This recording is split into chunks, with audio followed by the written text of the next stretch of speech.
What is going on? What is going on? We're live back with another episode of Nerdology, brought to you by CLsmoove Gaming and our partners with IMS Productions.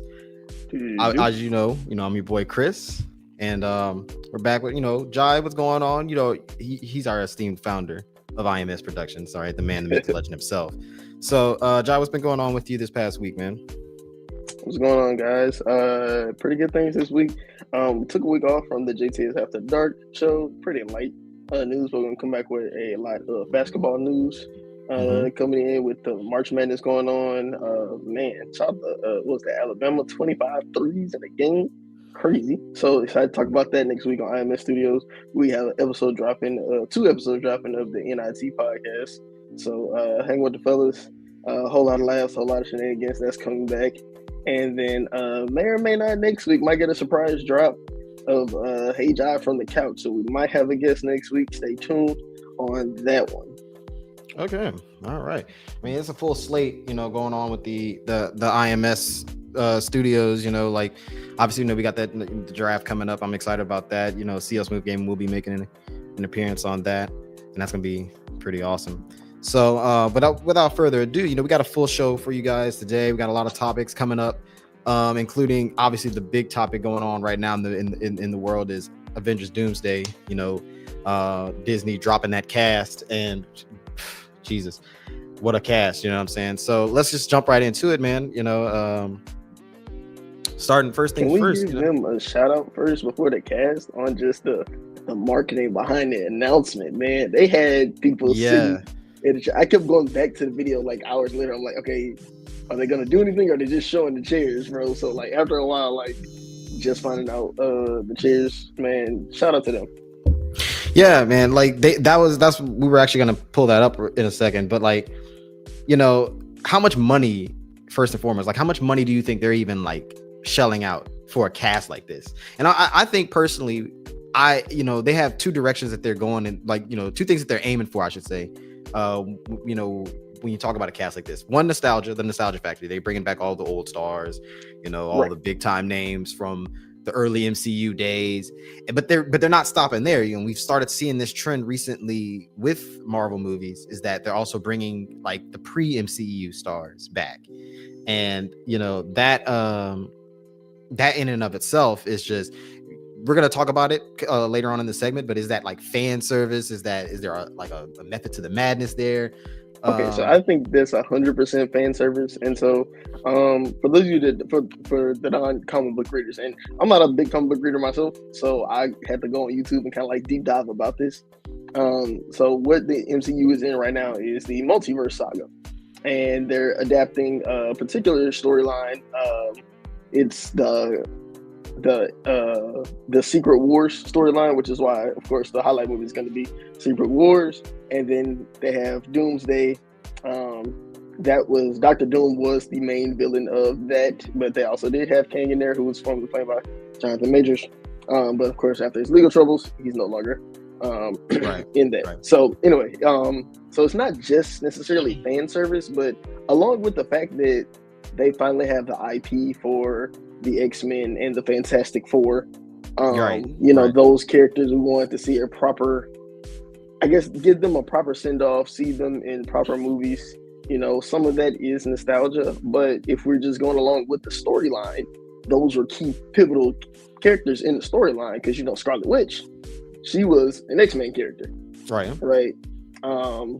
A part of the Secret Wars storyline before that was Avengers versus the X-Men, which I think is what they're actually doing, and that's what I think that's kind of going to be what that's either going to be the untitled Marvel project that's supposed to come out between Doomsday and Secret Wars, or I think that's going to be the plot of Doomsday in there with them, Dr. Doom coming in and kind of dominating the day and things like that. So I'm excited for it. I don't think it's just fan service. I think Robert Downey Jr. being Dr. Doom is fan service, because the multiverse saga, of course, has gotten a lot of flack for just being, it's just not as good as the Infinity Saga. And I think that's partially due to, the SAG-AFTRA strike, partially due to what happened during COVID. Like, it's hard to get good projects down during that. And then I think they kind of overplayed their hand. They had too many TV shows, too many storylines, too many things that were trying to be interconnected, and it was just hard to put out a good product with too many irons in the pot. So I'm excited to see some of the old guys there, and see them get a proper send off. See if they can try to get some of these characters right before going on into the next phase where we can get original characters and just kind of give us a sneak peek of how they're going to use that IP. And also, I think this is pretty close to Kevin Feige, the head guy over at the MCU, because he got his start.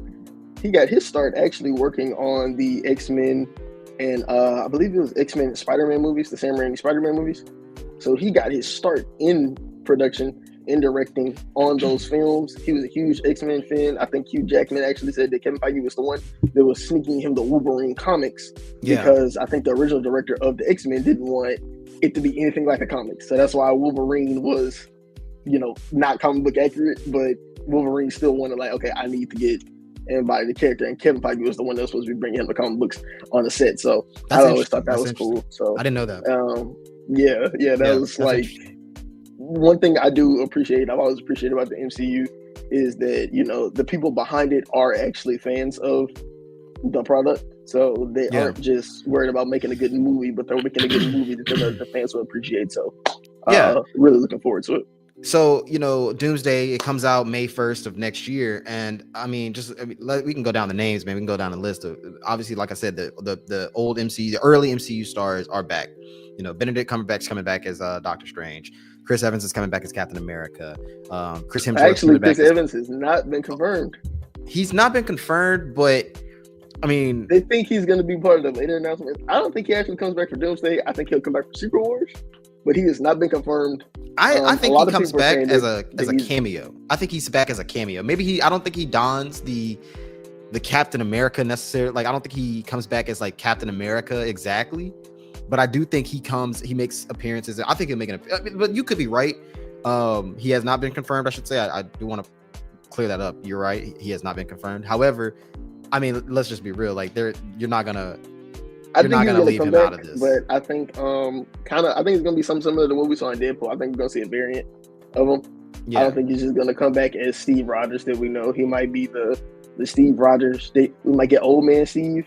Yeah, that's what I was thinking, like a cameo. In-game, or we might get what's the variant of Steve Rogers that never got the serum? We might get a Hydra variant. Mm-hmm. You know what I'm saying? So it's a lot. It's a lot they can do with that. We might get Johnny Storm.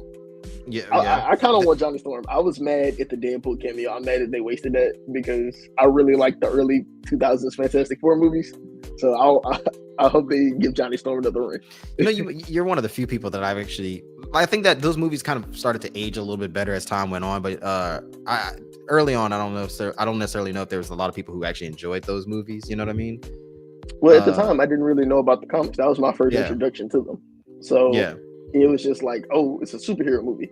So I thought that was cool. Same thing with kind of like how the Sam Raimi Spider-Man isn't accurate. But I think that one, I think a lot of people prefer Tobey Maguire's take on Spider-Man versus any other form. So what do you think of, Sir Ian McKellen and Patrick Stewart coming back, reprising their iconic roles?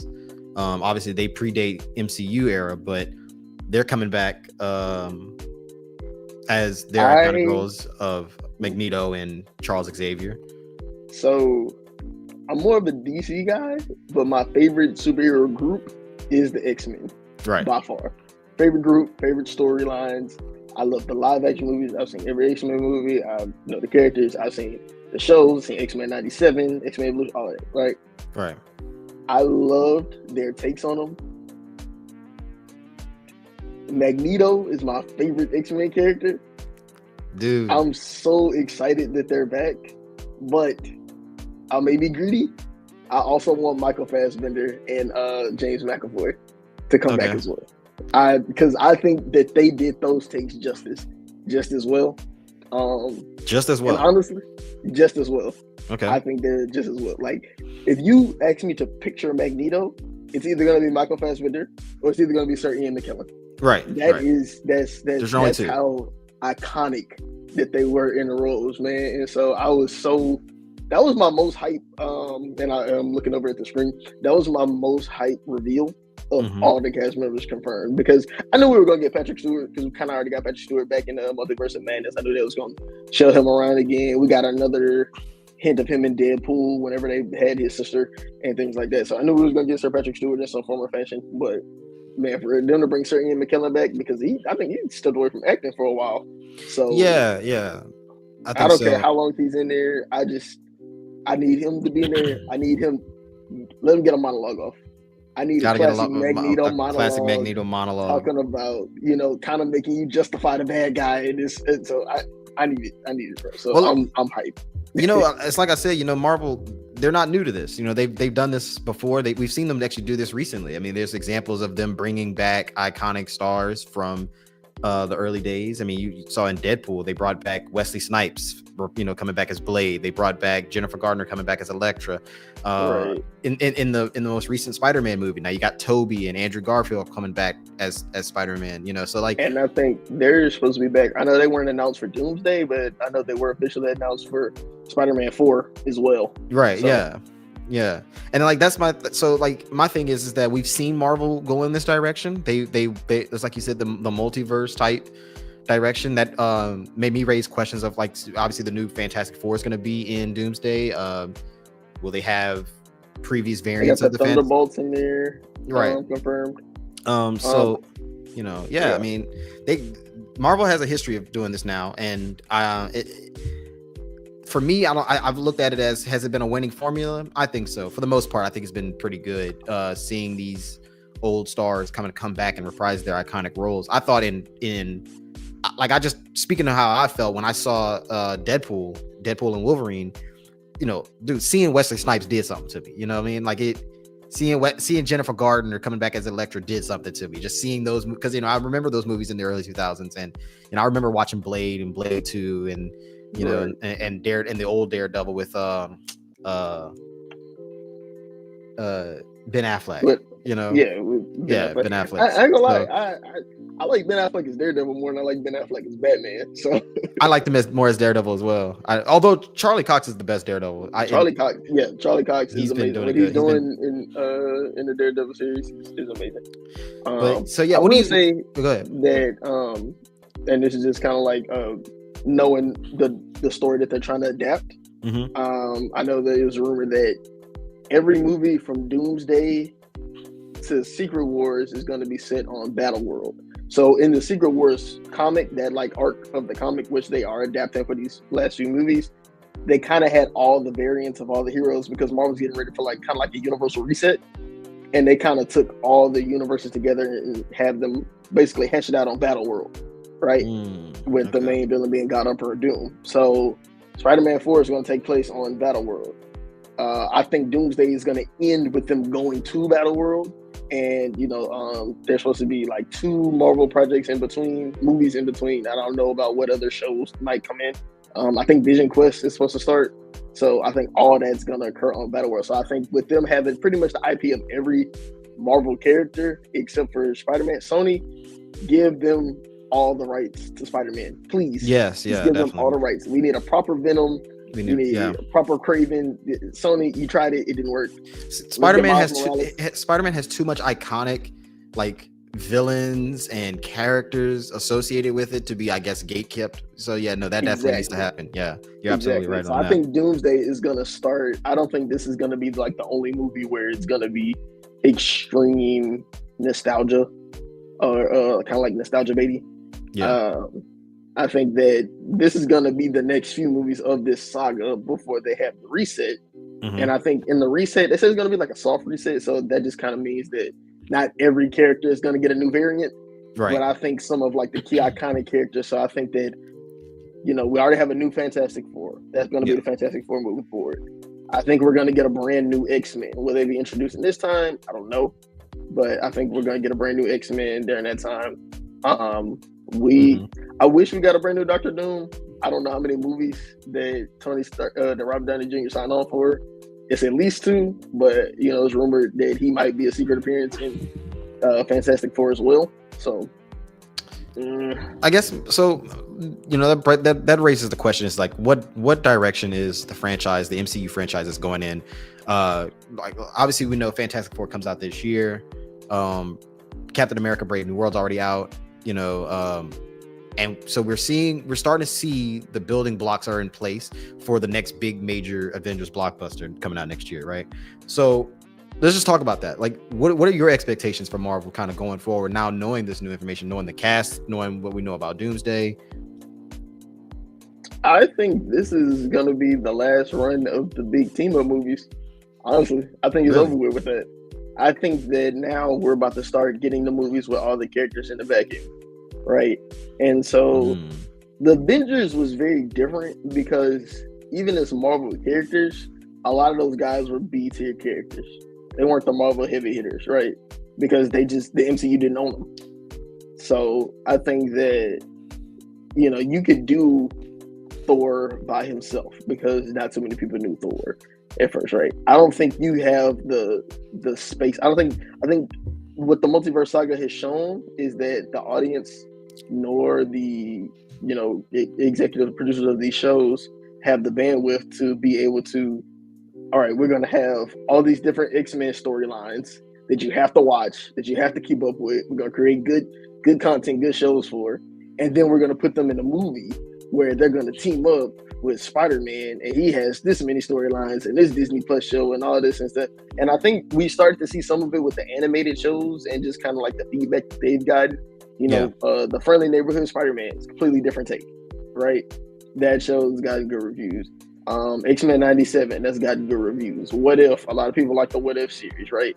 And I think you're starting to see that in a vacuum, and I think we're just going to go back to getting in a vacuum movies. Like, I think we're going to go, they said they're going to do the Mutant Saga next, so we might, so even if something else comes out in between that, it may not be connected, like Black Panther 3 was also confirmed, right? So Black Panther 3, it might not have anything to do with what's going on with the mutants, right? That's gonna be interesting. And the next Fantastic Four, it might not have anything to do with what's going on with the mutants or Black Panther. Like, I would actually be fine with that as long as they execute it right. Like, it was cool watching the movies. Oh, how they gonna cross over here? How they cross over there? Yada yada yada yada. But now, let these guys go do their thing. Maybe have a few pop-ups there, but don't make it an integral part to where, okay, we have to be aware of what's going on. Because I don't know about you, but I read the synopsis to Ant-Man 2 before I went to go see Infinity War because a lot of people were talking about this, like, oh, you gotta watch Ant-Man to get it. And I was like, okay, cool. But if I would have went in there blind, I'm like, what the hell does this have to do with anything? You know what I'm saying? So Marvel does one of the things that I think the Marvel franchise has done probably better than anybody else, any other franchise so far that we've seen, is just their continuity has been peak, right? Like they've been, if as long as you keep up with the story, you watch everything in its entirety, and like you pay attention, you'll notice like no one can argue that Marvel's continuity is second to none. With its storytelling, we were still seeing references from the first Iron Man movie, the first MCU movie, all the way down to Endgame, all the way down to the next phases, the current phases that we're in now, that we're still seeing the continuity has been crystal clear throughout the entire franchise. So, I don't know, going in the direction that that you're talking, like, I think I look at it through, like, for me, the standalone stories have to still be in some way connected to this like thread of continuity that we're talking about. So as long as they continue to do that, I think that Marvel's in a good spot. They're off to a strong start. I thought Brave New World was good, so they're off to a strong start. With that, I'm hyped, so hyped for Fantastic Four. We're gonna be talking about that a lot coming up in the next few weeks. Yes. And then obviously, of course, the Russo brothers are back. They're going to be back directing the film, and obviously we know what they've done for the franchise. Their work, Civil War, Infinity War, Endgame. I think they did Winter Soldier, if I'm not mistaken. Winter Soldier might arguably be the best like non-team up movie. It was great. Yeah, it was great. It might be the best non-team movie. The Russo brothers, they're good at bringing a cast together. They are doing a good story and saying that. So whenever it comes to it, And I don't think you can go wrong with the formula of. I know why you brought back Tony Stark as Doctor Doom, and they kind of already confirmed that. Oh, I keep calling him Tony Stark. That's how good Robert Downey Jr. But that's what he's known for. That's what he is. He's Tony Stark. And they kind of confirmed that this version of Doctor Doom is going to be a variant of Tony Stark. So, yeah. which only makes sense. I would hate for them to just be like, oh, we just completely we've never seen this guy before. Like, shut up, Thor. Like, it's interesting because we all know like Robert Downey Jr. has range. He has crazy range. We've seen him through like we saw him literally play a black dude in Tropic Thunder. Like, the dude has insane range, right? Okay, and somehow we're all cool with that, huh? Amazing, yeah. And Oppenheimer, right? So I bring this up to say, like, I was on Reddit not too long ago, and they were talking about, well, how is he gonna make Doctor Doom different from Tony Stark? Like, will he be able to divorce himself from Tony Stark and be Doctor Doom? And I'm like, is that even a question? Because it's like, we're talking about Robert Downey Jr. here. And here's the thing, though. You know what I mean? And I think a lot of people, like we said, like the Doom that we know originally was from the 2000s Fantastic Four movies, right? Right. But in terms of like real accurate comic book Doom, him and Tony Stark are they might as well be variants of each other, except that he's a little bit more paranoid. And I think he can really tap into like what was that Age of Ultron? You know how he was like paranoid, or like at the beginning of Endgame whenever he spazzed on Cap and stuff like that. I think that's the kind of Doctor Doom in there. A little bit of that, along with the arrogance of Tony Stark from the first Iron Man. I think you're gonna get a good, refreshing take on Doctor Doom. The only issue I have with him being Doctor Doom, if he was just saying that he's going to be Doctor Doom for this saga, fine. I love it. And then go get a new Doctor Doom for the Fantastic Four, a permanent Doctor Doom, right? Yes. I had two choices. I had Cillian Murphy and Henry Cavill, just because I want to see Henry Cavill play something that isn't just him being a muscle head. But so I would prefer that. It doesn't look like that's the direction they're going. It looks like he's going to be Doctor Doom. It looks like he's just going to be Doctor Doom. I think that is. He has the talent to pull off the role, and I think they just need to find a way. Which this is what I think is going to be like the bulk of this movie, or if not the bulk, it's going to be something that they're going to address very candidly. Like, hey, this is why he's like Tony Stark. This is what it is. Yeah, we'll give him an X. So right. Well, look, I mean, obviously we're going to be covering this up until the movie comes out, probably after the movie comes out, and not probably, we will be covering it after the movie comes out. We're going to review it. 2026 is a long ways away, May 1st of 2026, but a lot more information is going to be coming out about it, and I'm excited. You know, I think the whole Marvel world is excited. But switching gears here. So, Jai, I know you're not a big Fortnite dude.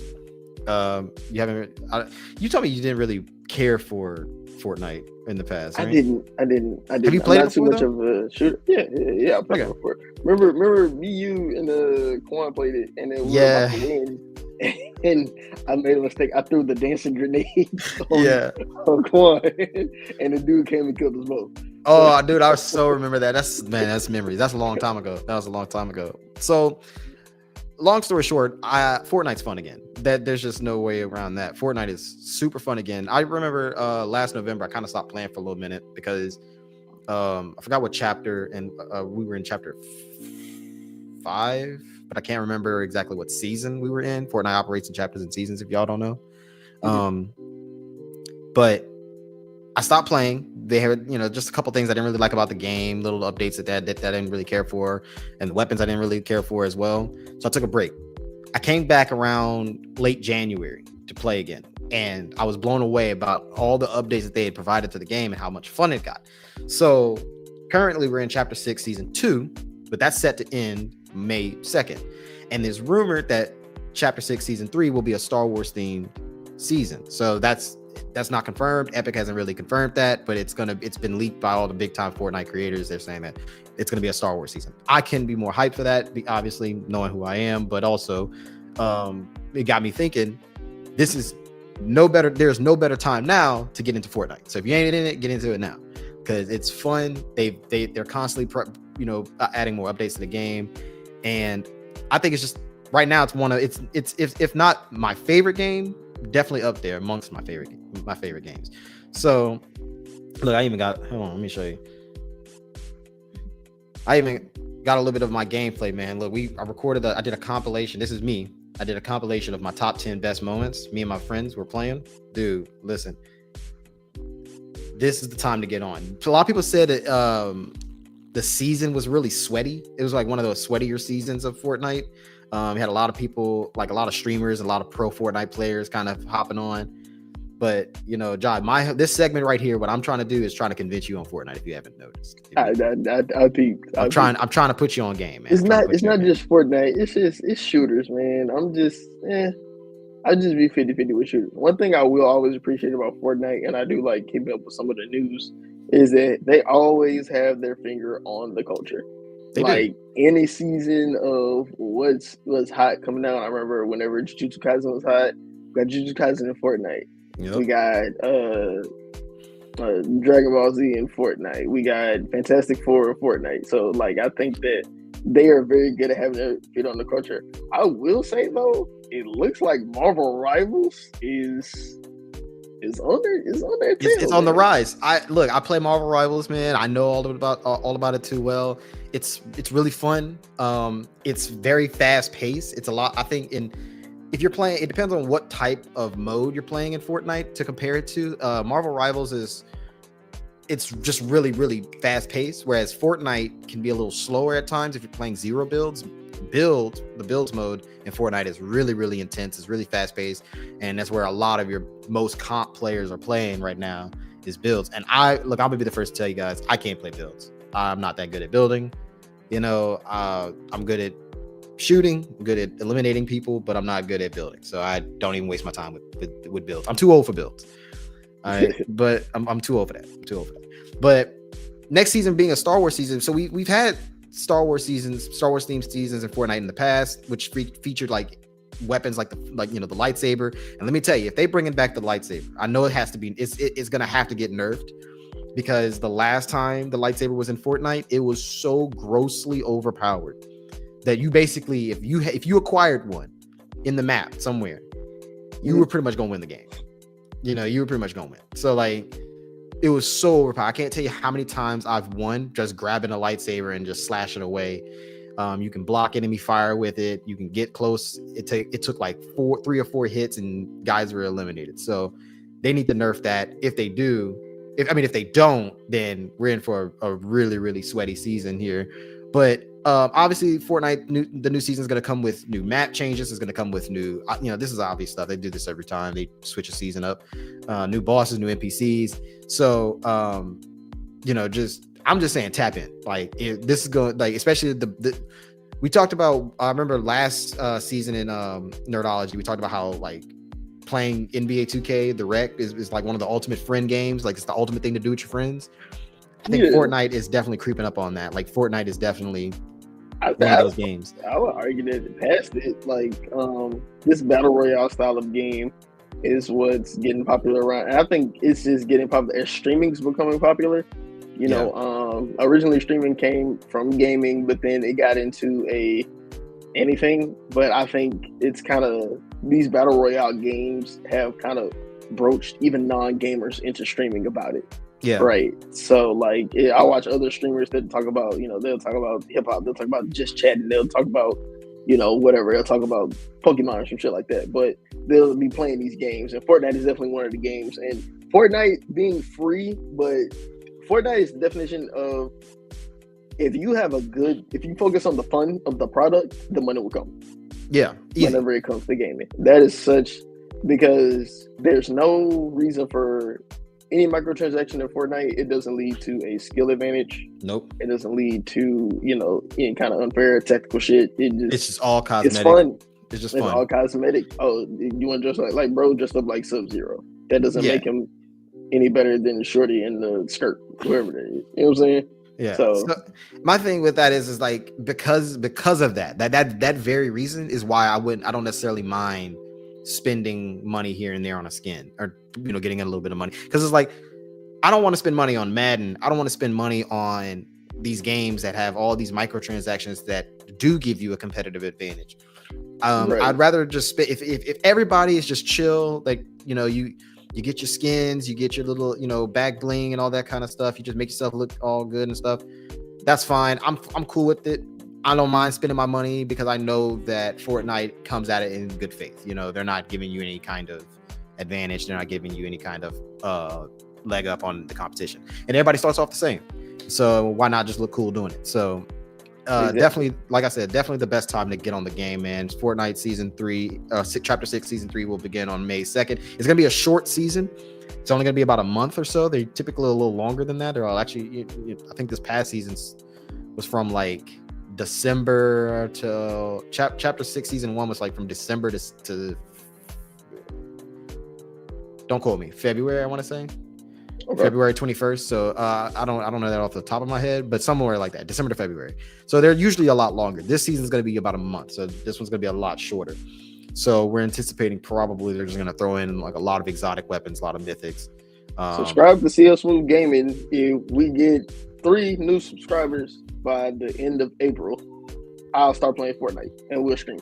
Hey, y'all heard that? Okay, 3 new subscribers, all we need. And I've been trying to get this man. I've been trying to get this man on Fortnite for so long. We played. We talked about it. We played, but I'm trying to get this man back on because this is the time to hop on and get on Fortnite. So, leaving that on that note, this is actually an interesting topic, Jai. I was researching this. I saw this article that talked about a potential for we talked about the MCU. What about the MGU, the Marvel Gaming Universe? So, Marvel has come out with I'm sorry, Insomniac Games has come out with the Spider-Man series, right? Yes. They're coming out with Wolverine. They're coming out with a series. I am very excited about that. Super excited about that. All right, so this is an interesting thing that I read. So an article from I believe this was Comics Gig, all right? So do your research on that if you will. But there was an article that said that a former Disney executive revealed that there were talks in the past of creating an MCU, but for video games. And we all, like I said, Insomniac has made these games in the past. Could this still happen one day? And what would be the potential that you could see? How would it change the gaming industry as a whole? An MGU, if you will. I think that would be a bigger cash cow than I think that would be a bigger cash cow than the movies. Really? I think so too. I'm spitball. I'm not gonna say bigger, but I think you can get a longer run. You can get more money out of that mileage wise than the movies, because of course a movie is a movie. But I think that if you were to drop a $70 game where it's okay, so like we start off right now, we have the Wolverine game coming out, right? Mm-hmm. Then let's say, all right, you got the Spider-Man game. Spider-Man has teamed up with the X-Men before, but let's say, all right, and you get a Daredevil game. We got the hype of the show. Oh shit, you got a Daredevil game. You get a Black Panther game, right? Like, all right, so you got 4 right there, even if it doesn't have to necessarily connect with the movies. And then you just do like one big team up thing, right? Like, that'll be fire. Because we've seen it. They did it with Spider-Man. Spider-Man 1, you're just Peter Parker. Spider-Man, they released the Miles Morales DLC.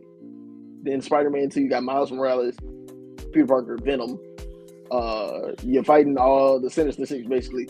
Yeah. And then Spider-Man 1, you get that over. You can fight Kraven, you fight Venom. There's probably going to be DLC to come from it. I think you can get a lot out of it. I would not mind it at all. Especially looking at some of like the villains that they got for the Wolverine game.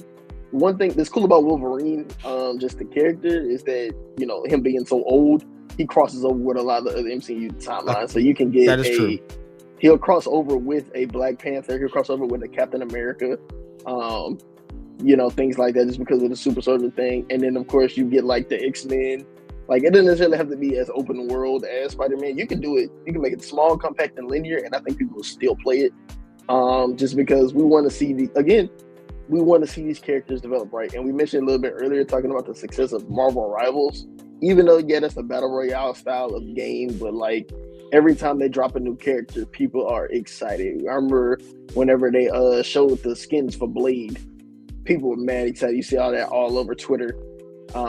Then they did like, what was that? The vampire release, they showed the different vampire skins you can get and stuff like that. So you telling me like if you came out with a Blade game, almost any vampire game is gonna be lit. But you come out with a Blade game or just like any of the Midnight Suns, you can do that. That'd be a cool team up. So that's Wolverine, Blade, Ghost Rider, Deadpool, some shit like that. Like that'd be fire, bro. Why haven't we gotten a Deadpool game yet? There was an old one back in the 2000s, and a while ago. It was a kind of a fresh take because it was very comic booky in terms of the design, and that was supposed to be the thing. You know, Deadpool's whole thing is breaking the fourth wall.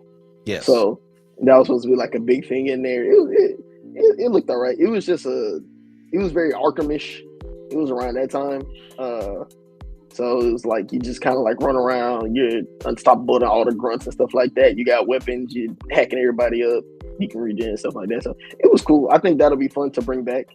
And I wouldn't be surprised again with seeing the a lot of these developers really starting to max out the PS5 and the new Xbox. So I wouldn't be surprised. Just if you do drop it, don't drop it in fall of 2025 because you know. No, yeah, you have no chance. No game has any chance, which is crazy because there are going to be a lot of games that come on. That's Taylor Swift right there, man. Don't drop it. So I actually have a couple takes, right? I have a couple takes on it. First, I think there's a way this could go right and be a huge success, and then there's ways that it could go wrong and be bad, right? So I'm gonna just start the positive. The first thing I think when I think of this is we're gonna get really, really good stories. You know, especially if you leave it up to Insomniac to make. If you said Insomniac, this is gonna be your task of creating a MGU, a Marvel Gaming Universe, and connect all the stories, make it, you know, we want the same kind of continuity that our MCU follows, but with the gaming world. I think that would make for really creative stories, really good interactive gameplay, a chance to look at these characters in different perspectives. And obviously, you know, gaming, like I said, gaming is supposed to be interactive. So having this as video games that we can interact with, play as, and really kind of immerse ourselves in the point of view of these characters really adds just a whole new dynamic to the characters in itself. So to the stories in itself as well. So that's how it could go right. I think that's what works in its favor. I'm gonna tell you the potential that I have where it can go wrong is we're already in the era of games that they don't sell you the full game. They sell you a half-ass completed game and then give you a bunch of DLC to buy later. And what better that we've already seen that happening. So what better opportunity now is like, okay, well, I have a Marvel gaming universe.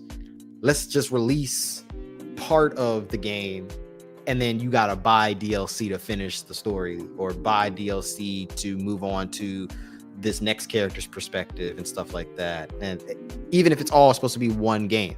So we're already kind of seeing that, and now you're seeing that it's becoming more marketable to do that, more profitable to do that. So companies are going to do that, you know. So I wouldn't see straight DLC, but I can see something like a battle pass. This kind of like, you know, and it'll probably be like little missions to connect the story before they come out with the team up game as a sequel, right? So like let's just stick on the Wolverine game because we know, or that's the one that's, you know, has the highest theme behind the rumors in development, right?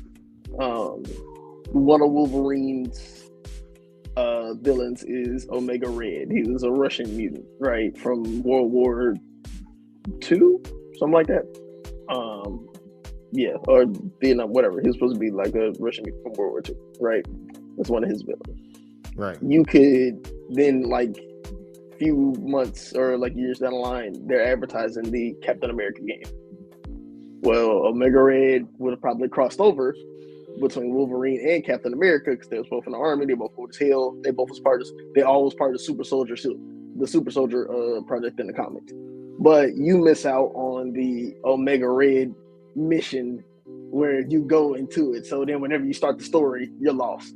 So they probably would try to be like, well, if you would have got this DLC, you know. So I could probably see something like that. Or even just kind of like a battle pass where you get like a smaller storyline or like a more in-depth storyline between, you know, who comes out that season and you have to pay for it or something like that. Because that's another thing I've been seeing. A lot of people just been going for like battle passes and you get access to stuff So I don't know. I can see it definitely going left, but if they do it in good faith, I can see it definitely. If they're doing it entertaining, if they're doing this in good faith, then yeah, for everything that you said, for everything I just said, like this could be amazing for games. But we just gotta, that just waits to be, we gotta see if that's gonna be even a thing. One, I don't think it will actually. I think it got pushed under the rug a little bit, but two, even if it did become a thing, we would have to see if they would do it in good faith, see if they would try to milk us for everything. And my bet is, just from the way capitalism works, they would try to make money. Yeah, like, with the way the MCU is looking like the era of individuals is over with. Like, I'll be honest with you, because they're getting the teams back. So the only two individual flagship characters I can really see them investing in, to the point of a game, which they already have Spider-Man going, so that's never gonna die. Every iteration of Marvel is gonna push Spider-Man. That's always gonna happen. He's the number, I think he's the second most popular superhero of all time. Yeah, right. Probably Batman, so, I would guess. Yeah, it's between him and Batman. We're actually, you know what? That's gonna be an interesting topic one day for Nerdology. Is that we should revisit, like, what are some of the best superheroes of all time. We should rank them. So that's gonna be a topic to stay tuned for. A little teaser there. Side note, by the way, before we move on, side note, speaking of a battle pass, you know what genre of games that would benefit the most from a battle pass? Sports games. They do. 2K does that.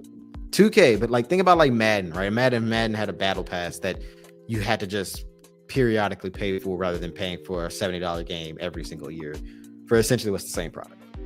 I wouldn't mind that. They wouldn't make no money though. No. They wouldn't make no money. They have to combine the game. Now, I wouldn't mind a battle pass if it had different elements to the mode, and something like Madden or NCAA, where like you get this crop of historic teams in, and they kind of do it in MUT, but I think they should do it in regular gameplay too, because I don't want to play MUT. Yeah. But what if I want to go to like especially like in like the older Maddens, like remember you can go into like what was that Madden, the original Madden 25, where you can be like, oh, it's the Hall of Fame team versus the all 20 decades team. Like the all pros. Yeah, you have the Pro Bowl rosters every year, something like that. Like, that'll be cool, bro. Like, I would love to see Tom Brady versus Lamar Jackson right now. You know what I'm saying? Like, that'd be fire. So that's another topic for another day that we're talking about. Like, how can we make sports games as entertaining as they were when we were children? We'll talk about that at another point in time. But yeah, so wrap this up right quick. Jesus Christ. To wrap this up though, yeah, the MCU for gaming, that's an interesting concept, and I'd be down to try it. If they pulled that off, I'd be down to try it. So we don't have too much time left here, but we got a couple other stories that we want to hit on. Jai, you texted this to me the other day. Is Game Informer is officially set to return? Game Informer is officially set to come back. Now, for those of you that are ages, we'll turn down. We'll give you 24 and up. 24 and up. You know about like this. To go freshly into GameStop. You saw it on the rack. You knew you went to go. Every time you had to go to the mall, your mom dragged you to the store. Hey, let me go run to GameStop and just see. You knew you weren't gonna get nothing, but you saw the magazine on the rack. You're flipping through it. Oh, this new game's set to come out. I remember the Arkham Game Informer, whenever it first came out, I was like, oh, they getting a Batman game. Oh, this new Dragon Ball Z game is coming out. You get the articles and things like that. So that's supposed to be coming back, which is kind of surprising because like print media itself is damn near almost dead. So I'll probably see they're probably doing it like some kind of like it's gonna be digital, probably an app. Like something like that. But still excited for it. And this is kind of set to like a bigger conversation of gaming media. We've seen it go from as popular as it is. I'm surprised there hasn't really been too much of a centralized of it. I know IGN has a channel, but nobody really goes into that like a TV channel. Everything is pretty much you have to go via YouTube, and it's 9 times out of 10 from an independent creator. Yeah. So basically what we're doing, essentially. Yeah. Basically, like you want your gaming news, you want your reviews, you get views on gameplay and stuff like that, man. So, it'll never have the same nostalgic feel, but like I'm excited for like young gamers to get into this and like, all right, you'll know about what games coming out. You know, like it's something to get hyped for, something to look forward to. Like I know for me personally, I used to damn near collect them. Yeah. Like if I didn't get a game, I'm gonna get the magazine on there, and then like some of them had cheat codes in the bag for like current games that came out and stuff like that. You just thinking like, shit. If you were a game kid, it was kids that like toys and clothes and. I was a gamer kid, so you like gaming and electronic stuff like that. You had the Game Informer. Game Informer was your Christmas list. It was like the gaming Bible, if you will. I remember like my biggest memory with Game Informer is back when we were in elementary school. We had the book fair, and there was a little rack on the book fair that had a bunch of magazines and stuff like that, kid-friendly magazines, of course. And Game Informer was usually one of those magazines that I would get, and I would buy it so I could have all the cheat codes for some of the games that I played, and keeping up with it, whatever news was going on in the gaming world at the time. So the interesting thing about the new gaming format that's coming back, I say new, but all of the same team members are pretty much returning. Writers, people who worked on the magazine in the past are coming back. It's under new ownership though, so you could probably expect some change. But the fact that they're bringing most, if not all, of the team from the past back kind of tells me that they're trying to maybe just modernize it but keep it largely that same, nostalgic feel. It was a great magazine. It was a good magazine. When you texted that to me, I was like, yeah, we should put this in the show definitely, because it was, if you know, if you're old enough to know, to the younger kids, you got Instagram, you got all this. It gave you something to be excited to. That wasn't like almost like an instant gratification. Like now, if you want to know about a new game, you probably got like a trailer or a snippet or something like that. Like this was like you didn't know what games were coming out unless you went to GameStop. You had to go to the store unless you went to GameStop, and even then, you had to go ask the guy. They might know what's coming out. If you found somebody that worked there that was actually a gamer too, that used to be fire. To talk about it, and it's like, oh yeah, this is coming out on this date. They'll show you. I remember they had one particular one I went to. It was by from all Louisiana. I don't think it's there anymore, but it was like Crossroad on Perkins. And then the guy used to always show me, like every time I come in, he'd be like, "Oh, you want to see the dates?" I remember it was like, bro, I was hyped. Oh yeah, Pokemon Emerald. Oh yeah, definitely got to go get that. Just come out like October or whatever. Oh, they making a Naruto game. Let's go get that. You know what I'm saying? So I was hyped. So whenever I saw that, I was like, man, that just brought back so much nostalgia memories. So I was hyped for that. So shout out to Game Informer. Hope it comes back. Hope it makes a lasting impact on new gamers, just gaming enthusiasts like we have. Right. Shit. Love to get one of the writers on the show, Oh, definitely. We're gonna be here. Nerdology, man. Most certainly. Obviously that we're gonna use. When it comes back, we're obviously gonna use that as a resource. I mean, we use a bunch of other sources, we get a lot of our information from a bunch of different articles and stuff like that we researched throughout the week. But Game Informer it has to be amongst the sources that we pull from, that we check every week. So that is something that we will be bringing to Nerdology. To wrap up the show, the last thing I wanted to talk about. This was actually something interesting. We already talked about Assassin's Creed Shadows last week. It came out last week. People's been playing it. The reviews are still pretty much red hot on it. It's everybody's rocking with it right now. It's one of it's the most best popular Assassin's Creed game in a very long time. So it's interesting that you said that, right? So there has been an article that I read. It was an interesting article from The Gamer. I want to get your take on it. So the title, the headline of the article was "Assassin's Creed has always been bad." Okay, has always been bad. I'm talking, and the article's talking about from like the early Assassin's Creed days. Mm-hmm. So I'm gonna read you this little snippet. So tell me what you think. Assassin's Creed has always been a little quote unquote janky, a bit goofy, and often mid.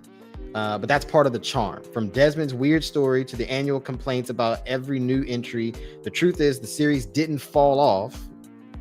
However, it was just never that high to begin with, and yet we have all loved it anyway. If Shadows isn't your thing, that's fine. Just don't rewrite history. It's always been messy, and that's why it's Assassin's Creed. That's interesting. When I read that, and it made me think. Have two thoughts on that, but yeah, go ahead. So it made me think. I don't know. Like, okay, going back to my favorite Assassin's Creed game, Assassin's Creed 3, with Connor and then everybody.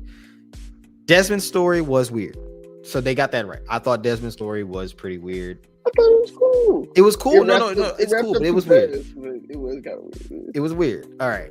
And then as far as it being a little janky, look, it made me, the article did make me stop and think, are we just running off of a nostalgia? Because we grew up on these games, we loved them, they were fun as kids, and then because of some of the things that we enjoyed as kids grew up with us.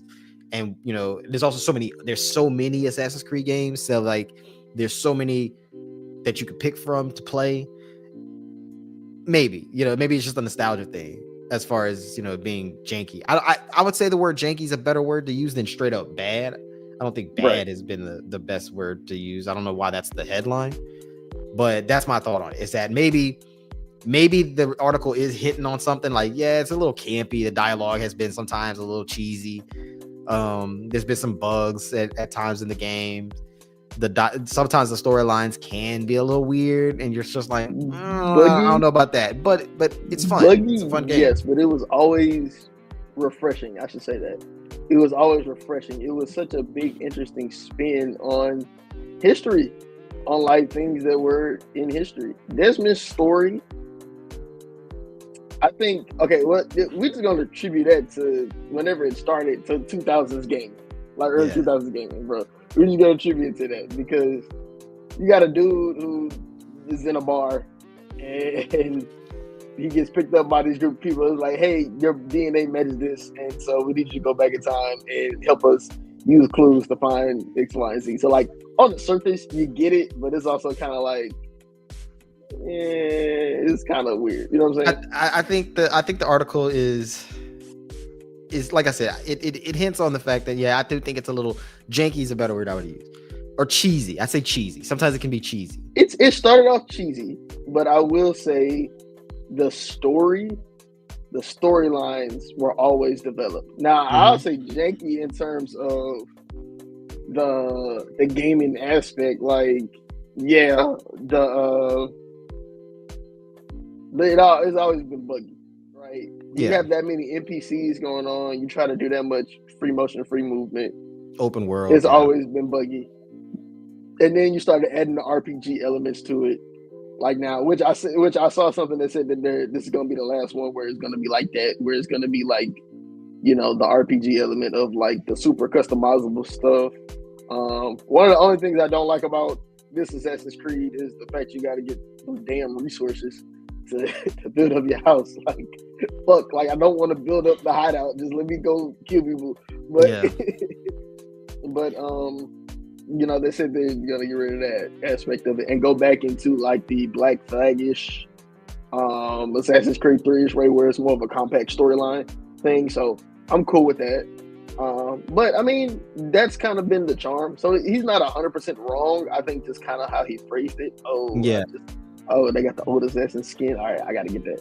But I always like for me, it was always about like, it was a cool story. And the whole idea of being an assassin, which is why I do like this one, is because you kind of have to be an assassin, especially whenever you play with Naoe. You can tell just even with how difficult the missions get if you try to go run up, stab. You know what I'm saying? You have to really take advantage of the land, the shadows, the environments. I like how everything, is affected. Like when they're having dialogue and it breaks out raining, they're going to talk a little bit louder because that's how you talk in the rain. Right. So, I like how things look in the sun. I like how you can actually blend into the shadows to hide. The movement is a little bit, I ain't gonna lie, but also part of that is attributed to, between the types of games I've been playing to this is the first kind of single player game I really locked into in a while. So I'm gonna give it some grace on that, but I still think it's better than the last Assassin's Creed game I played in Origins. For sure. In terms of story, even just doing like Naoe's flashback, how you started off with Yasuke and how he got, to Japan and stuff like that. His fighting style versus Naoya's fighting style, I love just it feels like you're legit playing with two different characters and not just kind of two different skins, if that makes sense. Yeah, I mean, I think this Assassin's Creed, what works really well for it is it's more immersive than all the ones in the past. I think that's attention to detail for me has been attention to detail within the narrative, within the storyline has been pretty good. Attention to detail to the open world, I thought sometimes could lack in the previous games every now and then, especially the earlier games. But I chalk that up to just them being older games, early 2000s games. So, not too much of a complaint there. I do think that as time went on, leading up to what Shadows is now, Assassin's Creed has evolved. And maybe it took a little trial and error to get to this point where, we criticize some of the last few games for various reasons. People criticize them for various reasons, whether you didn't like the story, whether you didn't like the gameplay, the combat, the movement, the world, whatever your reason was. Because it didn't develop. It wasn't. Flag was kind of the peak, and I think they tried to pivot, and instead of it getting better, they kind of stayed on that same pivot, and they kind of plateaued at that. Because every game post Black Flag was damn near the same, and then the characters. Look, we can agree to disagree about Desmond's story, but I will say them not replacing a main guy, that kind of ruined it for me. What is the reason that I'm in this? When I haven't played something like that's a good point. And that's another. That's one of the things I don't like about Shadows. It's kind of okay, it gave me a little thing oh, this is your bloodline, stuff like that. But it's from such a first person view. It's okay, where's the British guy and the girl with the short hair kidnapping me in the van or something like that? Give me a reason. Am I still looking for that apple? What am I doing? What about the guy with the two colored eyes? Remember? Yeah. You had to find one of those people in Black Flag, and then at the end of Black Flag, it was end up being the janitor, and then he snuff you. You know what I'm saying? They need that shift in and shift out to modernness, which I think helped kind of resonate, because it's kind of okay, why are you doing this? Yeah, exactly. So why are you doing this in history? Because now it just kind of feels like we're just picking a random game in a random time period and doing it with a character. So give me something to connect to the character. And I think that could be the thing.